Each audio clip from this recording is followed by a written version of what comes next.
What is up, everybody? Welcome back to the channel. Yeah, we got the car outside finally. Pain in the butt. I gotta put it on the trailer, load it out of the garage, load it back over here. It's a pain in the butt. We got it on the lift though. We've been working quite a bit. You guys know me, I get carried away. I forget to show you guys some of the progress, but we got the fuel system for the most part buttoned up. But now we're working on the evap system. There's been plenty of different ways. There's really a lot of different ways to do this, and mind you, the way I'm doing it today or with this vehicle, it's an experiment. It's something that I usually don't do. I usually use like an aftermarket one, but we want to do something a little bit more OEM, I should say, like the OEM guys use. So we're doing that with like a charcoal canister from like an OEM car. I'm not really going to give you guys too much information just because this is a trial and error kind of thing. I don't feel comfortable giving you guys the info until I know it works, or you know what I mean. But I also been busy with other things. Let me show you. Don't mind the mess, you guys. Definitely a little messy back here again because we've been working. But you see that down there? Yeah, buddy. We got the e-stop in here. So it's an electric emergency brake. It's exactly what it is, how it sounds like. And we made a little custom bracket for it right there. We really didn't have a lot of room to fit this thing underneath the car because this chassis doesn't really allow a lot of room. So we made a little bracket there and we got it going through basically the trunk, and then lives underneath, does its thing. We still have a bunch of cables everywhere on the ground, but purpose of this video, I want to show you guys kind of what we got going on right here. So this is our vapor charcoal canister we're going to do just to help eliminate with some of those raw gas fumes that come from your tank. Normally you could just vent it out to a little vent tank, like a little vent valve that usually you get from these tank companies, but we wanted to do something different. We wanted to do something more OEM style, and we came up with this bad boy right here. But that little bracket is courtesy of me. This is something that I came up with to hold this thing because you get these canisters, there's really not a good way to mount these things. So we came up with the two-part, and this is what we came up with. Obviously now it's all nice and CNC'd, bolted together. You can see at the bottom of this thing, I got these nice studs that come off from the bottom of it and allow us to mount this thing down. Not to mention the top ring is something else that I needed, obviously, because we need something to hold it to the bottom plate. And then you can see down at the bottom is that these holes are tapped. All those 6 bolts, 3 on each side, are tapped. Probably overkill. Probably could have got away with just 2 on each side, so total of 4. But I thought it looked pretty cool. And we put a little rubber like insulator in there. I think it's silicone, actually, something from my 3D printer, believe it or not, that I had lying around. So we just kind of cut them, made them fit in there. They were super tight though. Probably wouldn't do that again just because how tight they were. Might have to find something different the next time around. But I want to show you guys really how this is going to work. So you have an edge on the end of this quarter panel / trunk right here, this little edge right here. So what I decided to do, we drilled our holes there. We even have our little templates, so for when we design it in CAD. And of course that helped me kind of mark my holes like that before we mounted it. So again, you'll have the studs there, and that'll just fall in place once I got these just like that. And then we'll take our nut and just bolt it up. So it'll be super serviceable. I'm always about serviceability. If you can't service something, it doesn't really make sense to me.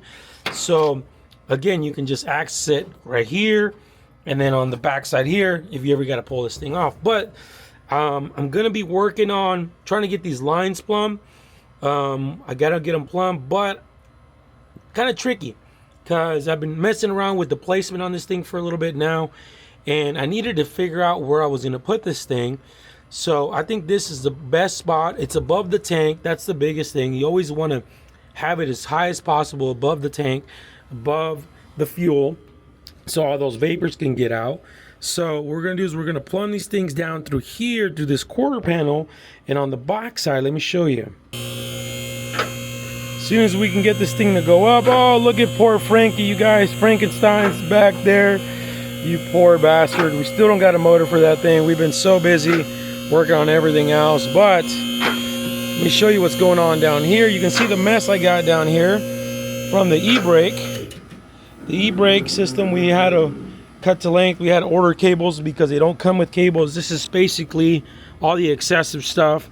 We got to clean this stuff up. Let me show you that. Let me show you guys while we're down here about the e-brake setup. So again, you got to buy cables separately. So we got our e-brake, we got our actual bracket that's gonna hold on to that e-brake from bare. So we're gonna come around here, we come around here, and then we come around here. Everything's nice and tight, everything is clamped, and we come up top here. This was really the only way I can get this thing to work. It was definitely tricky.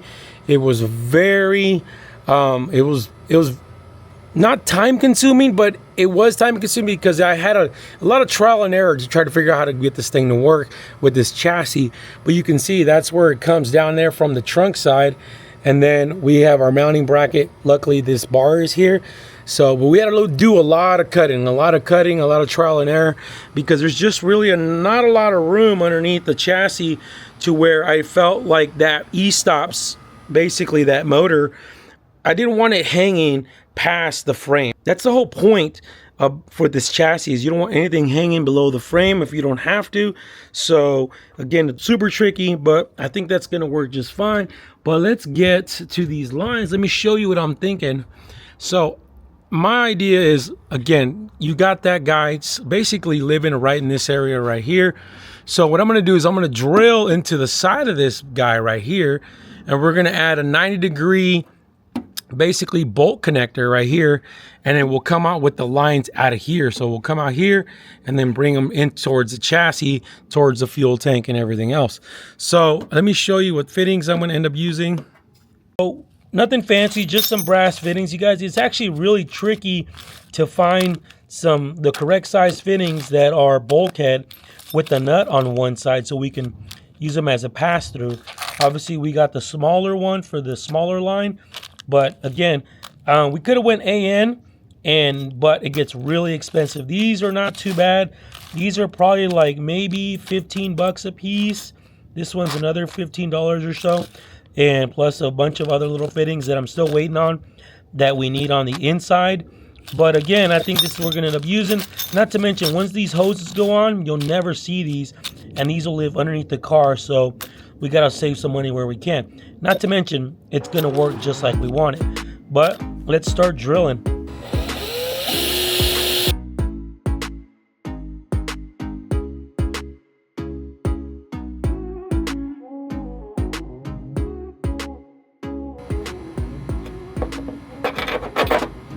Looks like that should fit pretty good, but this guy's got to go in from the other side. So what I'm gonna do is I'm gonna test it first, test the one, see how everything fits, make sure everything's aligned where I want it to be before we do the other two.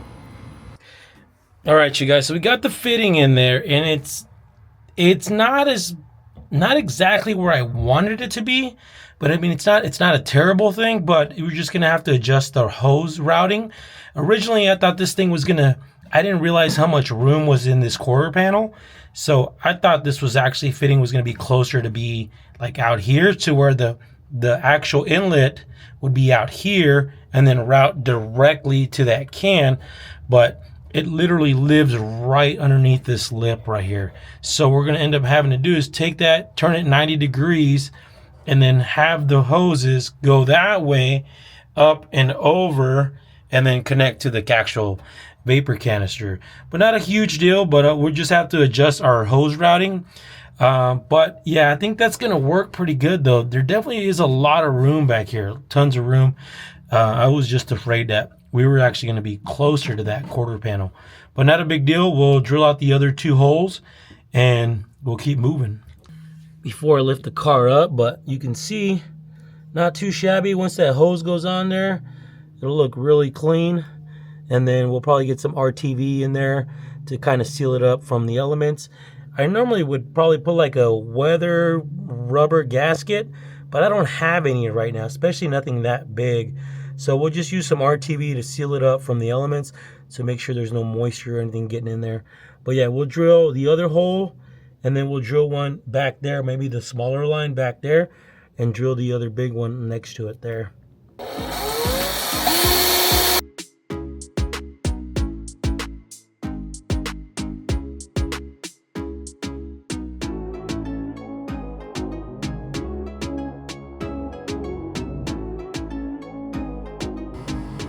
Oh yeah, that should work right there. Beautiful, you guys. So we kind of spaced these guys apart a little bit just because these are the bigger lines, and we want to make sure we can get the line on it once it's on the back side. Not too worried about out here, because out here they'll come out straight, but inside we want to make sure you can get that hose on and off, give some space. And that little guy as well, this little guy, basically you end up seeing that nipple shoot straight out here, and we'll pass it above the frame here. There's a little gap. And then what I'll do is I'm going to put a little bit of coat of paint on here real quick, deburr these holes a little bit from the inside, and that way we can put our bolt connector on. So it is the next day, you guys. I quickly realized that I did not have enough hose, so we had to make a run to the parts store. Got a bunch of hose there, got extra hose here, even picked up this little guy, little air filter just for a little breather for the outlet side there. And I also picked this guy up here. It's basically just a heater hose, but I needed that 90, that hard bent 90 like that molded 90, because we're gonna have a line that comes off of that top one here, and I needed something with the hard 90 pre-molded. I didn't want to do a fitting or anything like that, because that one, it's just standard hose, and it doesn't have that basically GM style fitting like the ones that you could use the clip with. So we picked that up, we picked a bunch of hose clamps up, so now we could actually plumb our 90s, put a hose clamp in it, and then actually set it into the body, into the quarter panel there. So I'm going to do that now.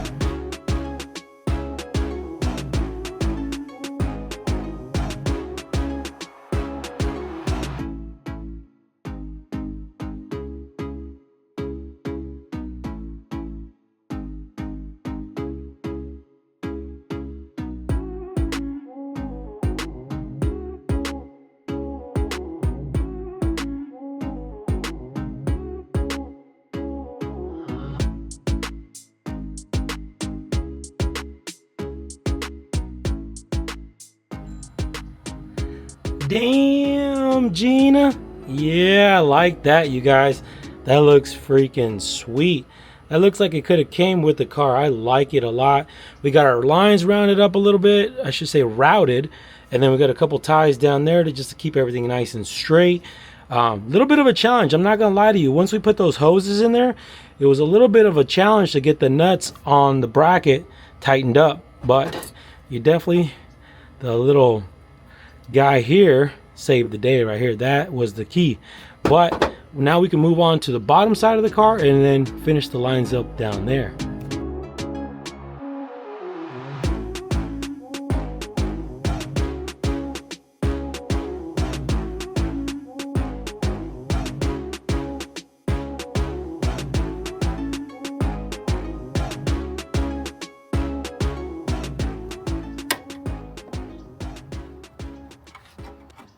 All right, I think that should do it right there. Guys, what is up? It is the next day. It got kind of late yesterday and we lost daylight. Yeah, can't really see without daylight. And I kind of went ahead and finished up as well. Let me show you guys what we did. So we went ahead and finished up in here. We got a nice couple clamps in here. Everything nice and tight and snug. Shouldn't come undone. But we went ahead and also put a clamp here to make sure these things don't move and they're away from the exhaust, because our exhaust kind of sits right in here for the most part. Definitely doesn't touch it or anything like that. I checked the clearances with that, but I wanted to make sure this thing never moves for whatever reason, never droops and all that. And then we got a nice little opening here at the frame, so we came through the frame here and the body, came in here. We put a nice little filter right there. This is our basically vent to atmosphere right there, filter there. And then you follow that guy, that goes to the actual vent of the tank. And then the small line, of course, gets routed through the top of the frame. I don't know if you guys can see, but it gets routed that way, and it's still kind of hanging right there. That's going to go towards the in tank. We really can't finish that today because we're still working on the in tank, but for the most part, I think this thing's plumbed up. But I went ahead and I wanted to protect this a little bit more just because it is close to the outlet of the exhaust. So I got some heat shield we're gonna put here. Let me show you. So we got this little heat shield from DEI. I love their product, man. They got some awesome stuff. We're just gonna put it right in here, right where the exhaust is really gonna live at for the most part, just to extra protection, extra layer of protection for that hose. That one's probably the closest one. This one not so much. I might even put one there, but probably just this guy right here to protect that up.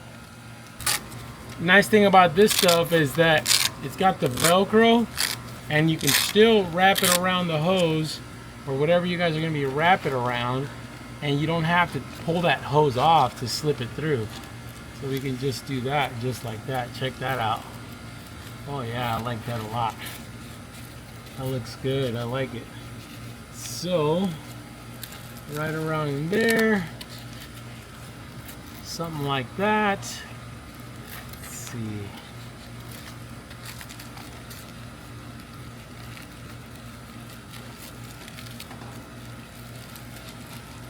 Oh yeah, I like that.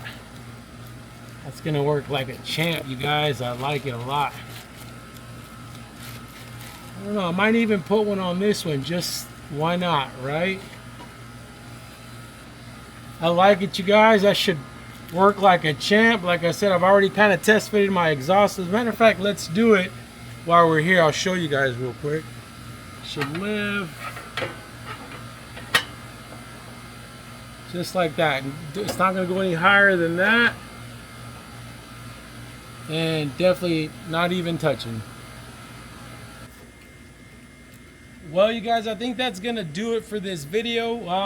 Let me know what you guys think. Put it down in the comments below. Again, this is kind of an experiment. Never used this vapor catch can before, or I should say vapor canister. So, but you can see we still got a lot of work to do. We got to put the bumper back on. We got to finish up the trunk. We got to finish up the front of the car. We got to finish up the exhaust. We got to put the exhaust back on both sides. But do me a favor, hit the thumbs up, hit the subscribe button and the like button, and hit the bell for notifications. You guys already know. Stay wrenching.